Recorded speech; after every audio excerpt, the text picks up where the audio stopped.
Hi, everybody. Welcome to Am I the Asshole podcast. I'm Danny Vega, joined by my lovely, lovable co-host, Sarah Levine. Sarah, how are you today? I am fine. It's been a weird day. Felt like kind of Monday. I don't know. Just felt generally like, I don't know, bummed, unfocused, for no discernible reason, I suppose. Wow, it sounds very vague over there. I am in a similar land.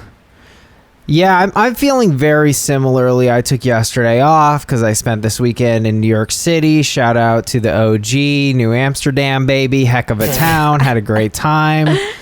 I want to say a big hello to all our new listeners. We love to see it. I'm sure you guys have been drawn in from the AITA phenomenon that is dominating TikTok and Too Hot Takes and the Judges, and we love to see it, and welcome to our version of that. And as I said before, we are the original. I'm not even going to sit here and say we're the best, though, but factually we are the original, and I'm going to sit on that little trophy. We got facts. We got opinions. We got facts. Truthfully, I am a little hurt, Sarah, because we got some negative reviews. Oh, bummer. And this wears on me tremendously. So I'm gonna actually go through these because I want people to know some of this shit, because someone was like, the intro's too long. It is too long. Oh my God, That's we why tell you to skip. I'm sorry. I'm fucking over some people. Like, I know, Sarah, but I'm not over them. No podcast pretty much ever starts and goes immediately into whatever the thing is. Like, either you talk up top or you have an ad. Bottom line, we put in the description to skip to the first situation. This person also wrote something like, they barely even talk about the situations, and I think they listened to Guess the Verdict and thought that was the discussion. So I could see that would be, imagine if that was like our entire podcast. That's the level of depth. That would be so funny. And somebody that would else be said, completely legit. Yeah, no, that would be legit. I feel like they were half listening. They wanted to hate. They hated my story about Catholic school, and then they just hated me. All right. Somebody else wrote, they're just hating on Too Hot Takes. No, I didn't hate on anybody. I just said we're the original, and I'm legally allowed to say that. What's Too Hot Takes? Is that the other podcast? And I'm curious to know, by the way, if anyone knows of any others. There's two AITA-esque podcasts, the Judges and Too Hot Takes, and they both, I think they both are a little broader. I actually think that we're the specialty. I think we're the most religious about AITA only. I think they go a little bit broader on Reddit. That's so funny, because I've literally never heard of that podcast before just this moment. They're blowing up. So they actually are. That is definitively debunked. That rumor. I can't hate on something that I don't know exists. It's true. That's true. So funny. Final negative review. The hosts seem to be playing to the listeners, not each other. And what does that mean? I don't know what that means. And that's the problem with all these reviews. I just feel so, when I get a negative review that's like, Danny said this thing and it upset me, that puts me in a state of reflection, and I go, okay, so I need to figure out what was bad about what I said, and then I need to figure out, I need to empathize as much as I physically can, then I need to see, like, not say things like that or figure out the underlying belief I have that's wrong. But when I get a review that's like this, I'm not playing to the listeners, I'm playing to each other. I start to go crazy because I don't know what to do. What do I do with that? What? You do nothing. This is why you don't read the reviews, honestly. Like, seriously, because it's like, I will get so many reviews on like the true crime podcast that's like 1 star, Sarah's voice sucks. And it's like, okay, well, no. I'm sorry. Also, like, only women get this comment, and it's literally true. Like, that women get it, but that your voice, that yes, yeah, that's people true. Will no one's literally ever like give the podcast a negative review because they don't like the sound of my voice, and it's like, that's cool. Insane. I can't change that. Also, like, we're not gonna change.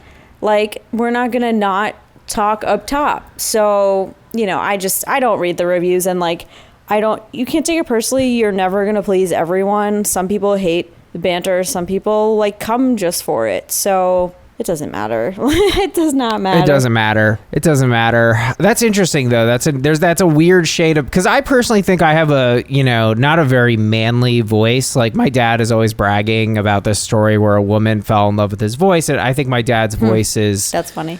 Kind of lower than mine. It's more conventionally masculine voice, and I think my voice is a little bit more like Ben Shapiro yelling. Nah.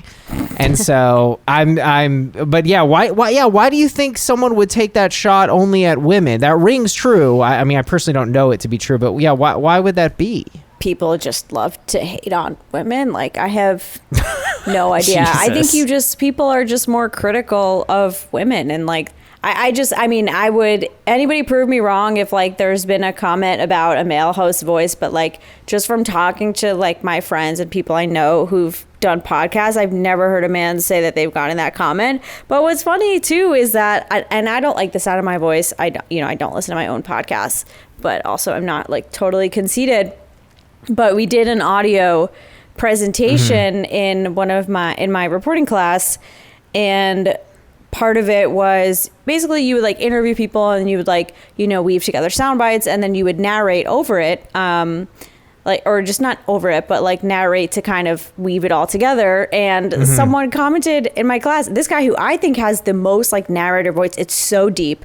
Like, I wish I could play you his voice, but he was like, you have a really good NPR voice. And I was like, oh my God, I've never heard that before. In fact, I've literally only heard the opposite. So thank you so much. Right. So yeah, fuck him, Yeah, I think here's a hot take. That there's something about criticism, and I think this goes into advice giving as well, kind of in the center, where when people do these things and they negate or they give advice, it can give them a little ego pump, because when you criticize or when you give advice, you're essentially taking a role of authority for the moment. And people love to do that, and so they're taking a shot at you to make themselves feel better. And I see a lot of just ego in that. Yeah. Mm-hmm. Constructive criticism is great, but so much criticism on the internet is not constructive. So what is it really for? Yeah, and there have been many times when I've been given feedback in various settings where I'm like, no offense, but your feedback actually sucks. Like, telling someone X is bad is not helpful. That's literally just going to make them feel bad. You didn't do them any favors. Whereas if someone said, Danny, please put the time in the episode when the banter starts and the first situation starts, put that in the episode description. I do that. It's already there, so you can't complain about the long intro. But give me actionable feedback. I will take it every time, or I will try my best to take it. I will integrate it. I will internalize it. I will not sleep. I'm going to say Danny will literally like make himself unwell because of your feedback. So please make sure it's constructive. You don't want that on your conscience. It's horrible. Let's get out of this negative zone. This is literally you started. I know, right? I had to go into it. This is literally my favorite podcast. Also, this is definitely the best AITA podcast. That's the reviewer speaking, not me, people. Love the dynamic. Love listening to the progress of Danny, slowly noticing minuscule details of his words and actions. 10 out of 10 would recommend. All right, 10 out of 10. Doesn't really get better than that. I love Sarah and Danny. I just appreciate how honest both of them are and how they will talk through their disagreements. P.S. Very much enjoyed Danny's beats at the end of the last episode. Oh, thank you so much, dear reviewer. It's like an Easter egg. Danny and Sarah become my besties, and their unique takes and personalities keep me constantly intrigued. 10 out of 10. This is a great lighthearted podcast. It's so refreshing to hear discourse between two reasonable people in the crazy world we live in. Thank you. Turn up. Reasonable. I love it. All I can say is y'all need to stop criticizing Danny so much. We all think like him. He's just brave enough to say what he thinks, so we can't hate him for saying it. That's what I think, Ruth. Thank you. I think that too. I'm trying to get these people to admit they think what I think, and they're always like, I would never think that. I'm perfect. I was born a perfect angel, and I've never had a single bad impulse or thought. And anyone who admits to having a bad impulse or thought is now on the rung below me. And they're manipulative. I listen to very few podcasts. I'm like not ready to go back to that conversation today. No, we won't. I listen to very few podcasts because I'm super picky with the content and host a podcast I choose to listen to. But I found this podcast and it is awesome. Well, thank you so much, guys. We really appreciate the positive reviews. Unfortunately, due to my Catholic upbringing and my own personal weakness, I'm going to take responsibility to fixate on the negative reviews for countless hours. Jenny, and that, unfortunately...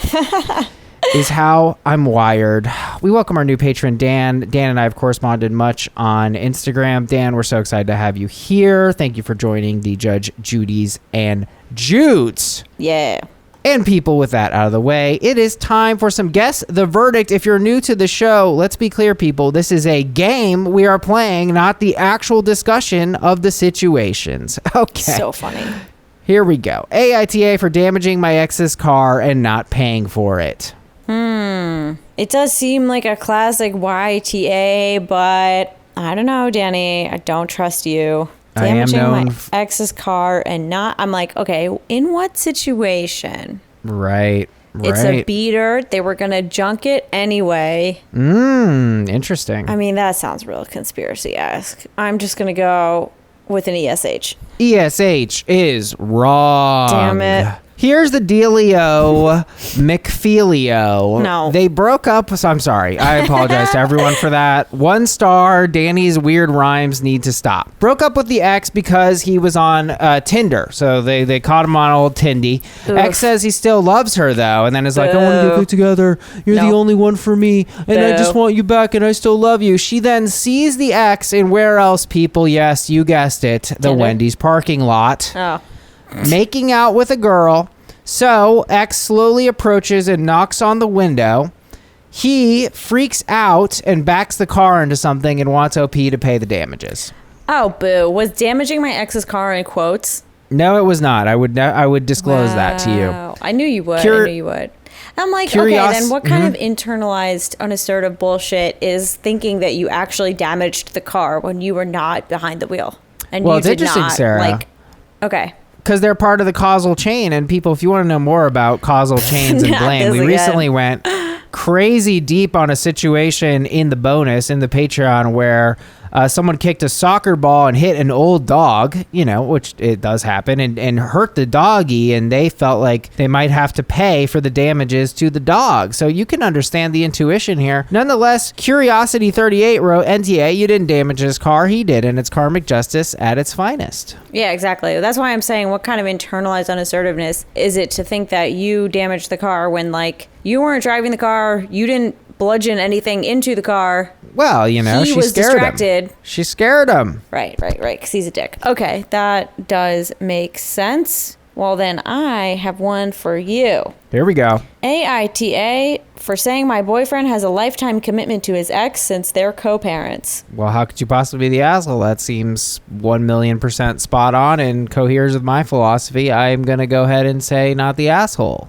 Yeah, I mean, I agree with you. I actually do agree with you that it should be a not the asshole, but the top comment was no assholes here. Basically, OP was dating this guy for a year. He has an ex-wife. They had twins together. They have a very involved co-parenting relationship. And essentially, OP kind of realized after a year that really wasn't working for her.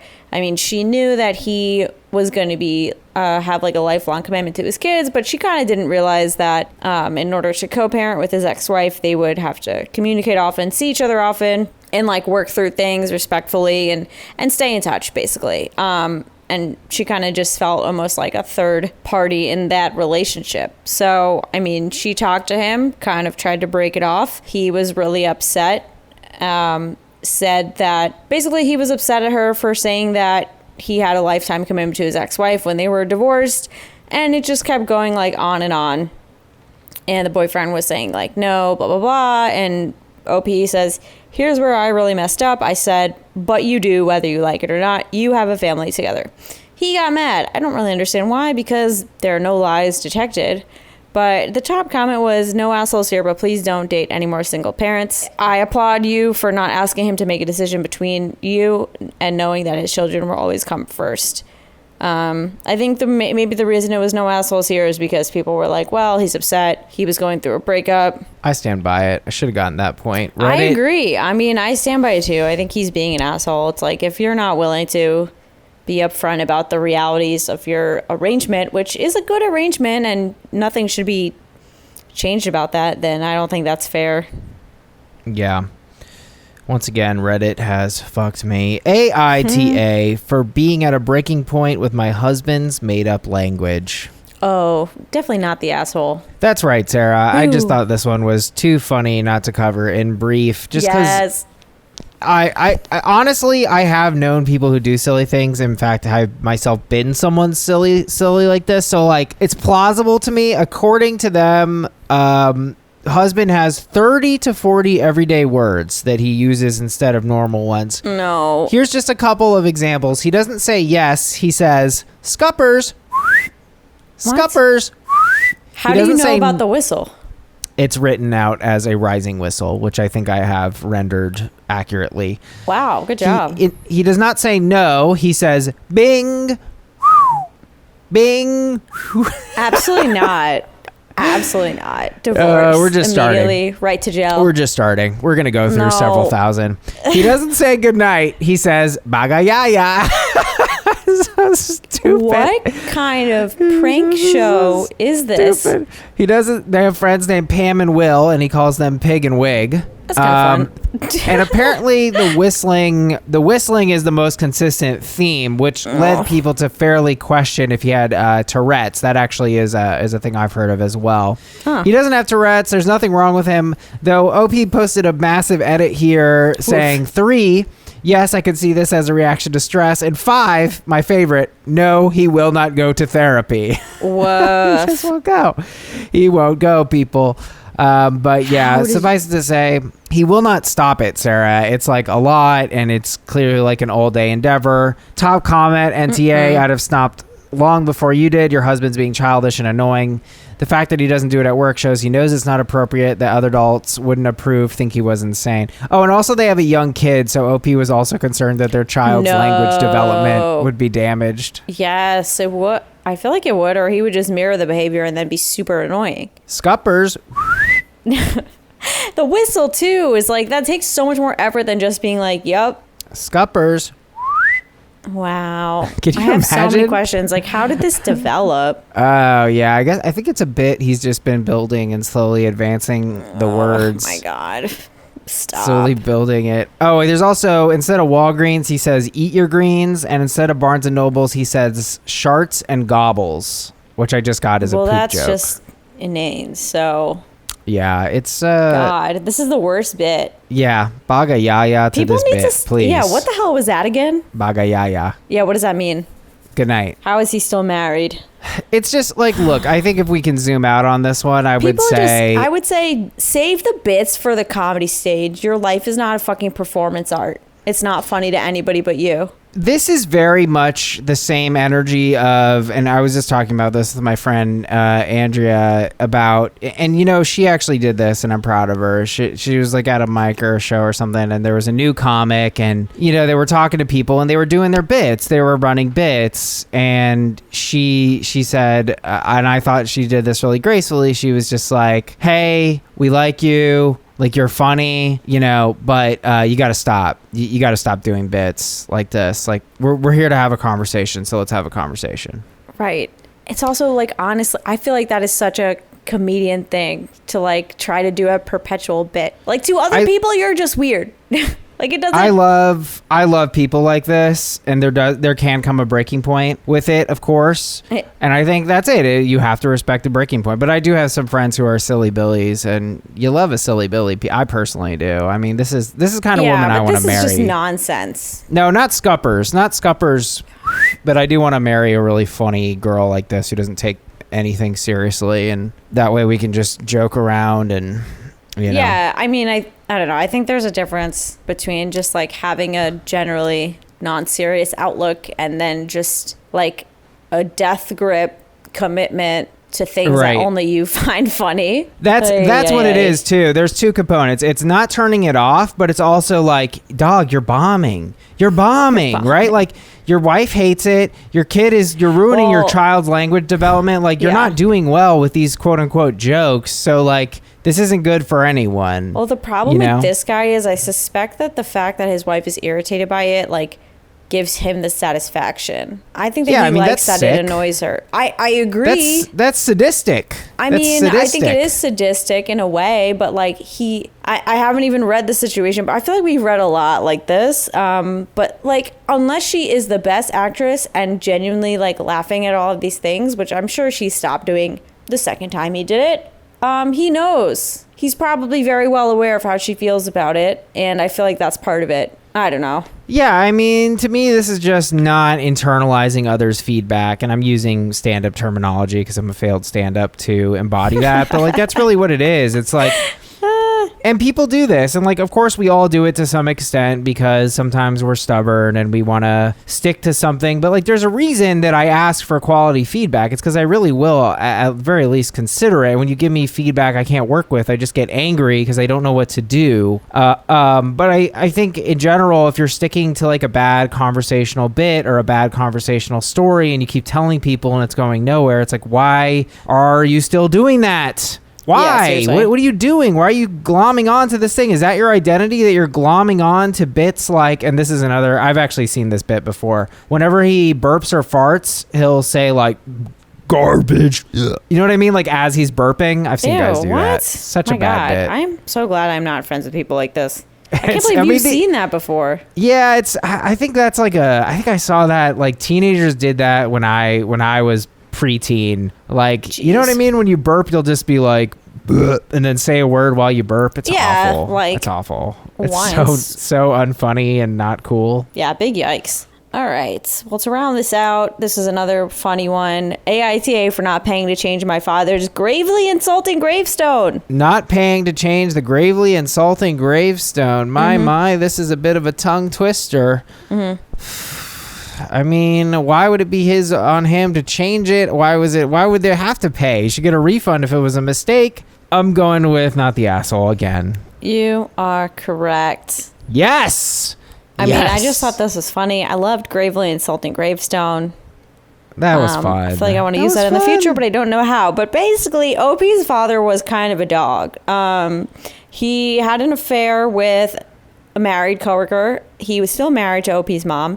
He got this woman pregnant before he passed away, and he was planning to apparently leave Opie's mom, like basically leave town, leave the country, move to another country with the mistress, and start a new life with her. Then he was living with with the coworker at this point when he suddenly died of a heart attack while having sex. So that's it. Since since the dad was still like legally very much married to the mom got the say, and she put on his gravestone, in loving memory of John Doe, not his real name, son, husband, father, and adulterer. And the dad's isn't that amazing? And the dad's family and the pregnant woman are basically mad and want OP for some reason to pay to fix it. I mean, I kind of feel like that's clean. She got it. Again, no lies detected. Right. I mean, it's extremely petty, and I kind of feel bad for like the dad's family because it may or may not be their fault that they raised someone who is a shitbag, but seemingly they were only kind of a shitbag towards the end of their life. So, but I think that's what I like about it, though, Sarah. You know what? Calling someone an adulterer, and like you said, it's not a lie, it's not an opinion, it's just a fact. And I actually kind of love that. If it had said shitbag, if it had said douchebag, if it had said something mean, but no, it didn't say anything mean. It just said the truth, and you can't argue with the truth. I mean, that is true, because it's like our society puts a moral attachment on it, but... Absolutely. I mean, look, it's not a desirable trait for most people, but it is what it is, folks. And please rate, review, subscribe, and join us on Patreon if you want more. Because we got a really great episode for you today. Our second story of the day, AITA for blaming my father's friend that says he's a travel agent for ruining our vacation. But first, AITA for telling coworkers extremely bluntly why I'm not participating in the office weight loss bet. Needless to say, people, trigger warning. Anything here related to eating disorders, weight culture, etc. It's going to get touchy. This is definitely a touchy situation. Here we go. Someone got the brilliant idea to make an office diet bet due to COVID gains, with people pooling in their money to see who can lose the most weight by Thanksgiving. I am one of 7 not participating. Lots of pregos, some bodybuilders, and people who maintain their weight who aren't interested. Since I've visibly gained, they thought I'd want to participate. I didn't. Jen, in charge of everything. Jen's always in charge of everything. Let me just say. Jen. Fucking Jen. Kept dropping by to remind me to turn in my form and my money. I said, no thanks. Jen wouldn't drop it. Other people got involved, asking me why not all the time. It'll be fun. Don't be scared. You'll feel better and look better. I told them no, I wouldn't. They said, it's a great way to bond. We're all in it together. It's like Weight Watchers. I said, I'm not interested. And then eventually I said, no, drop it. They decided I wanted them to convince me.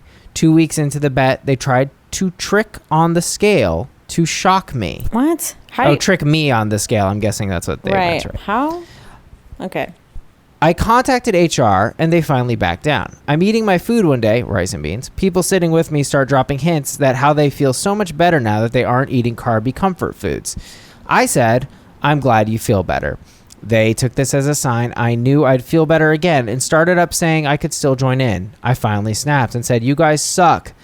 I'm a recovering anorexic. I get one whiff of competition and start starving myself for days and start puking up what I do eat until I'd have to get my 3rd oral surgery to remove rotting teeth. Jeez. Does that sound worth it to you?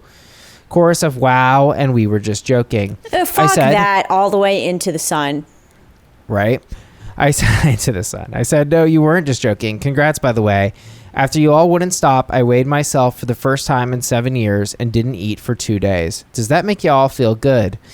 None of them would look me in the eye, so I just went home for the day. I got a call from the women in HR who were shockingly supportive of me. One of the bodybuilder guys stepped up and said he's witnessed a lot of the harassment and he doesn't blame me for my outbursts. A few others did too. However, they had to cancel the diet bet. I didn't ask them to. And people are blaming me, saying that I can't take a joke. It wasn't, quote unquote, that deep. And the girls present said they no longer feel, quote unquote, safe working with me because I obviously have mental issues. One of them made a big stink about politically correct bullshit and how I'm the typical hypersensitive millennial.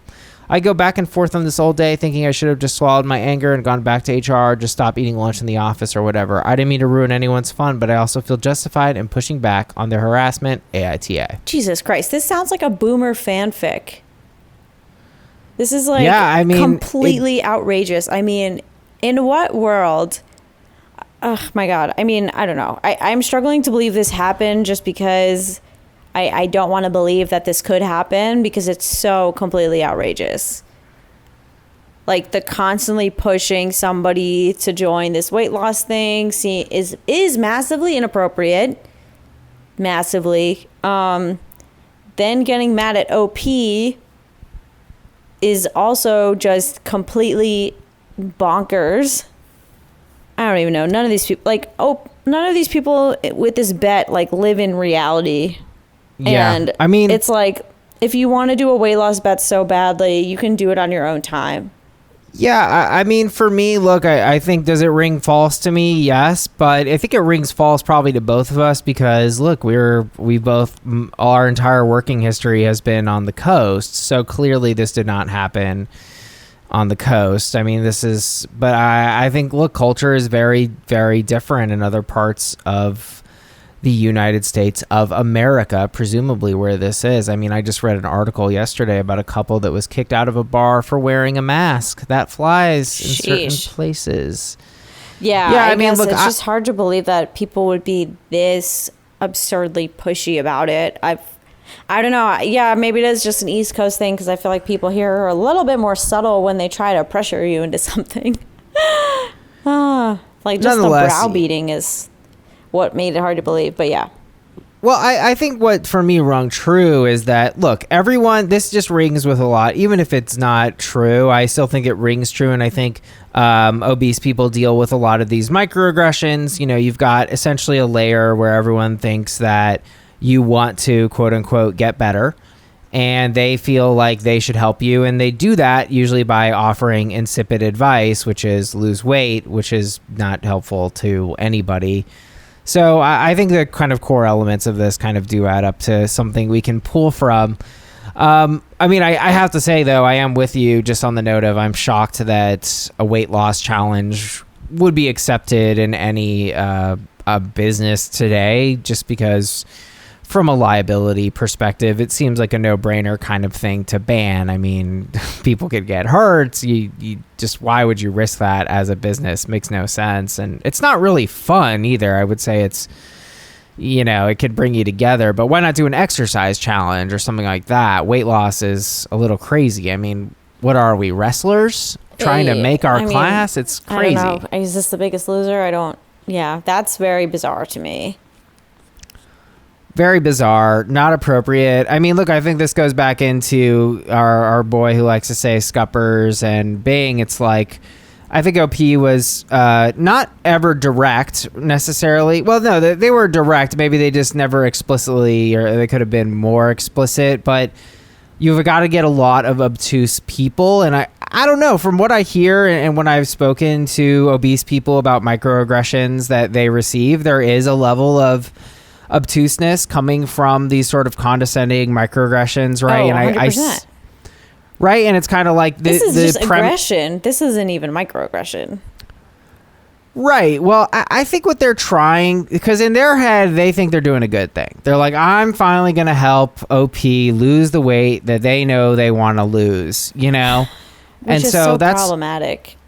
It's so problematic, and it's also foolish because, you know, no, you're not. No, you're not. Everyone knows. It's no secrets. The secrets to weight loss they're obvious. Everyone knows what they are. It's made of something different, you know. It's not informational, you know, and it's not made of social pressure. I don't think that's the way to approach it. I don't think it should be approached. I think people have to make their own choices. So anyway, I don't think OP did anything wrong by finally, you know, quote unquote, snapping and saying the truth.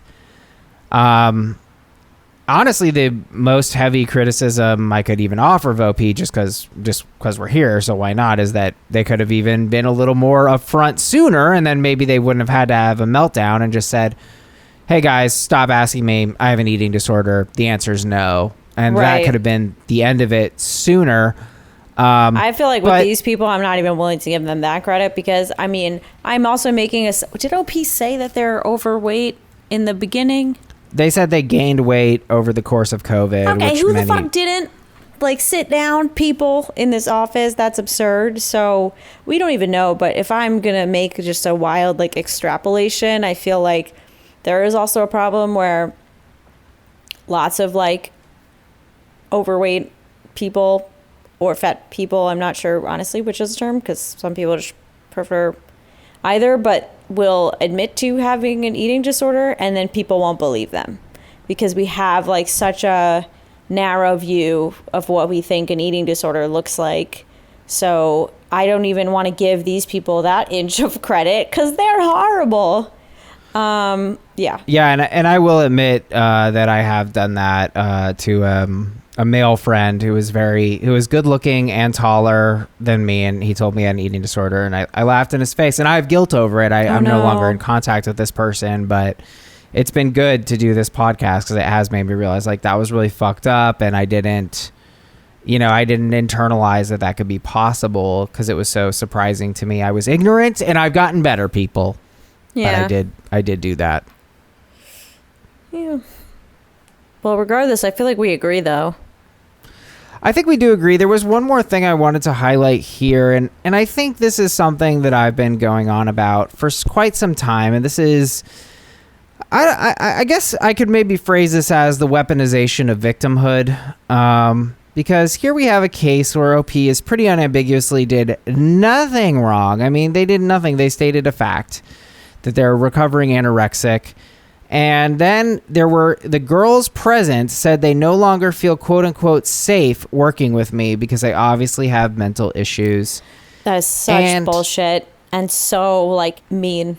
It's super mean, and it's also like this thing of like this cultural thing where, you know, they wanted to make themselves the victim instead of OP, who was, you know, relentlessly kind of bullied and harassed to join this stupid thing. But now all of a sudden, oh, well, she's dangerous and she makes me feel unsafe. The word safe kind of implies violence, right? Like that this person is so unstable that they could do something. I think that they just mean it in a sense of like a hostile work environment. But that's not what safe means. That's invoking violence. That's why, and that's why I'm expressing this, to make the point. They're weaponizing that when in fact that doesn't apply here at all, right? Because there's no safety issue here. That's ridiculous. OSHA is not going to come into the office because your coworker had anorexia. But that's kind of the logic of what this statement says. I mean, yeah, it's illogical.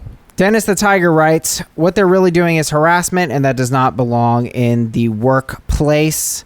Not at all. StarCraft is still bomb. NTA, no is a complete sentence. Accepting a no is learned in kindergarten. Adults need to be held accountable for lessons learned in kindergarten. Yeah. Good luck, OP. I mean, there's so much Reddit. Like, the Reddit discourse of no is a complete sentence is honestly so useless because, like, OP doesn't need to hear that. The people who don't accept no as a complete sentence need to hear it. So stop telling people that they need to say no and they don't need to offer all these caveats because they keep getting pushed until they feel like they do. Yeah, I mean, I don't know. I feel like we see it with family shit all the time where it's like, oh, what excuse should I offer? And it's like, no is a complete sentence. But it's like, it is, but also is it? I just feel like people push. People push. There's nothing wrong with pushing, you know? I mean, of course, we hear about all the times people are pushed into a decision they regret making. Of course, we hear about that because they regret it. And so guess who they blame? The pusher. But people can also be pushed into decisions that are optimal. And then what do?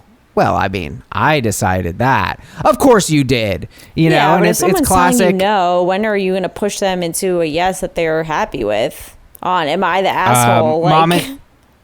Mom and dad, I don't want to go to college, you know, whatever it may be. I mean, we do push people. I mean, what I am saying here, and I don't love this no as a complete sentence because I think it puts the onus on the person who's trying to erect the boundary by being like, no, you need to be more forceful about it, when the onus needs to be on the people who are refusing to accept the boundary. Exactly. That's what I would say. I would say be respectful of people's decisions is how I would put it. I would also say to come at these people who just say no, it's like, well, please express yourself or explain a little more. I know. It also does help to know someone's reasoning of like why or why not. I mean, not in this case. I don't think this person ever should have had to disclose their eating disorder. But like, you know, if you invite me to a carnival and I just say no, and then you go, well, why? And I say no is a complete sentence. And then, you know, or I tell you that I'm deathly afraid of carnival is not true. Like, that's helpful information for you to know. Exactly. Yeah. I mean, like, I'm with that because it's like, yes, no is a complete sentence. No, you don't have to explain yourself to anybody, but people are still people, and having a more robust answer will help people understand. And when they understand, they can mellow out more easily. Mm-hmm. So it's like part of discussing this is being more effective. And like I said, I think OP could have said like, hey, honestly, they could have put it as neutered as this. Hey, I have serious issues around eating. I'm really not interested. Please don't ask me again. And I'm not blaming them for what happened. And I'm not blaming them for ending the office bet because that's not their fault or anything. I'm just saying possibly they could have avoided this situation for themselves by simply being more direct up front, which is not to say they did anything wrong. Like, this is the kind of thing where I really do feel nobody should require an explanation. Like, I don't know. There are certain things that you can ask for one and you can provide one, but this to me should be like, are you interested in this challenge? No, I'm not. And that really should be the end of the conversation. Yeah, but again, I think that's going into the fantasy world. No, it's not. In the real world, people have questions. They want answers. I think in a workplace, it's not like appropriate, especially because this is already inherently kind of blurring the line of like a work versus a personal thing. So I think if somebody says no in this instance in particular, then that needs to be good enough. Like, you don't need to know why somebody doesn't want to participate in a weight loss challenge. Some people do, some people don't. For various reasons. I mean, look, I don't think this belongs in the office altogether, but like I said, you know, human's gonna human. So in a world where that happens, I think there are certain things where it's just like you can wonder about it in your head, but I just feel like that's a point of like insensitivity of being like, oh well, why don't you want to lose weight? Like that's a question you keep in your head, and I don't think that's a human's got a human. No, you're right. You're right. Don't ask about people's weight. I mean, what are you, crazy? I'm with you there. All right. Nonetheless, I think we agree wholeheartedly on this one. AITA for telling coworkers extremely bluntly why I'm not participating in the office weight loss bet. We agree wholeheartedly. NTA and the coworkers are. Yes, big time. All right, people, we're going to wrap up here on a listener submish. AITA for feeling violated after BF snooped through my phone. OP writes, I found your pod a month or two ago. I'm binging it. I'm currently at the start of COVID, and it's so crazy to hear how we all thought in March of 2020. Oh, man. Well, thank you so much. That probably did not age well. I know. Well, there was a point where I was crazy, and I was like, it'll be fine, Danny. What are you talking about? This was like December of 2019. And then I was like, oh shit. Oh, man. AITA for feeling violated after BF snooped through my phone. I, 21F, and boyfriend, 22M, have been together for 3 years. We've lived together for 2. We have no reason to ever snoop through each other's phones because of the nature of our relationship. There's really no trust issues. Last night, we were watching Netflix on my phone, and I fell asleep. I wake up and look at my phone and see all the apps he went through. I have absolutely nothing to hide, but I feel like by opening the open apps. Oh. I have absolutely nothing to hide, but I feel like apps. I feel like my trust has been violated. I use Bumble BFF to find friends in the area. I moved away from my entire family friend circle to be with him, and that was one of the apps he snooped through. I have never cheated, but the fact that he thinks I would sincerely hurts me. AITA for feeling like my personal space has been violated because of his snooping. No, I mean, that is a violation.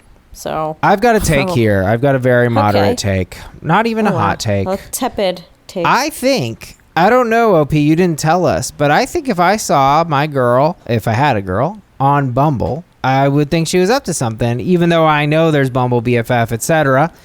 And maybe he got paranoid and he thought he was going to catch you in something, and that's why he looked, and I'm not saying that's okay per se, but I'm pointing out that perhaps that's why he felt the need. Yeah, I mean, that isn't okay. Does he know that she was on Bumble BFF? I think, not that this is a mark against her, but I think if I were to do that, I would probably mention it at some point. You would think, right? But I can see her, slipping up, or maybe she had just downloaded it somewhat recently, so it just hadn't come up.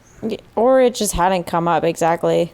No, but yeah, I definitely, it's not good that he snooped, and I definitely see why she feels violated, because it is a violation. It is a violation, but I think if it is what I'm describing, he sort of had quote unquote probable cause, and so no, I mean, I think that's BS, because if you do suspect something like that, you ask the person about it, and the way that they answer can kind of tell you what you need to know.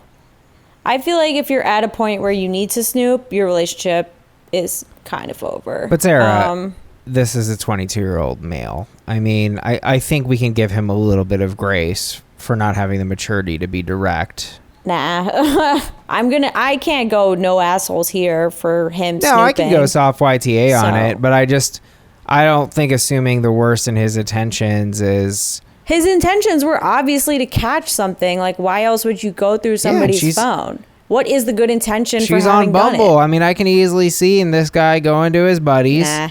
And they said, well, you saw her on Bumble. You should take a look at her phone and see what's up. Don't ask her. Oh, why shouldn't I ask her? Because she's just going to lie, bro. She's already on Bumble. She's just going to lie. But just because you made a bad assumption, like, this is a classic... adage from middle school. You're not off the hook because you made a wrong assumption. I know, I'm saying soft YTA, but I think I understand why he might have looked. How's that soft? That's so firm. It's soft because it's weird that she's on Bumble BFF. Who the fuck uses Bumble BFF? I've never heard of anyone using Bumble BFF in my life. MLM girlies. So is that a thing? Women use it? Bumble BFF is literally made for friends. I understand that. So it's not weird that somebody uses it for its intended purpose. But have you ever used it for friends? I never met I never heard. Yeah, actually, but I never met anyone off it. Really? So you went in there to make some friends? I could use some friends. Yes, I think this was in Atlanta. Do they still show you pictures? I don't really care what these MFs look like. I'm more interested in their hobbies and shit. They got to redo the Bumble UX. I haven't been on it in a while. I actually didn't know they still had that I'm kind of excited to do it, just see how this works. Because if I'm just looking at pictures of bros, like, do I want a guy that looks like that to be my bro? I mean, I feel like that is kind of what it is. At least when I was on it, but this was early days. It was just like kind of Bumble, but like, you know, your slightly different profile. But there were pictures. That's funny. I think if you're going to meet someone, it helps to well, know yeah, what they I mean, I look want to like. know what they look like, but that's not really important at all. I mean, for a friendship. I think it's just interesting. Yeah. I'm not like, I only need to roll with some freaking hot bros, brother. I don't care. Right. I mean, hey. Well, you're like, no, I have to be the hottest one in the group. Oh, yeah. I don't think I've actually been the hottest friend in my friend group ever. I've always been trumped by one or two folks. I've definitely always had a supremely hot friend in like all of my friend groups, and it's never been me, obviously, because I'm not friends with myself. That would be weird. Yeah, if you were friends with yourself. That would be weird. Yeah. Anyway, look, I think OP has every right to feel violated. I think what BF did is wrong. I just think this isn't a nuclear breakup with him tomorrow, Sitch. And see. No, I don't think so, but also I think it can be a firm NTA and not a soft one. It doesn't have to be like, oh, break up, get a lawyer. But it's like, hey, man, that was really boneheaded. And then it just depends if that mistrust manifests in other ways. And if it does, then maybe it's a breakup. I'm with you. You're right. I'm giving him some handicap because he's 22. This is probably their first serious relation. But they've been together for 3 years. He should trust her more. And if... Oh my God, 3 years? And if they were older, it would be a no-brainer that it's an NTA, and he is. So you're right. AITA for feeling violated after BF snooped through my phone. We agree. NTA, the boyfriend is. Thanks for listening. Yes. Guys, thank you so much. I really appreciate it. And you're all gems and a half. Some of you out there are even 2 gems. And please rate, review, and subscribe. Wow. Sarah, you're up to like 7 gems with me. I'm like collecting them like in Guardians of the Galaxy or whatever. Please rate, review, join us on Patreon. We'd really appreciate it. And if you're going to leave a negative review, just be specific and give me something I can work with, because fuck. Please no comments on my voice. Thank you. If I could change I it, I your would. Voice. I mean, if anything, I would say your voice is just, it is a news voice, because like I wouldn't say it's just a very typical voice. I don't know. I feel mainly my voice is annoying and your voice is fairly typical. I don't feel like we're a voice-driven podcast. Interesting. I feel the opposite. I feel like you have a good podcasting voice because you're good at like emoting, and I just sound like a Long Island girl. You do not sound like a Long Island girl. High compliments. I think you sound like a Columbia graduate student. Oh my God. All right, people. That's the app. Much love. We'll see you next Monday morning.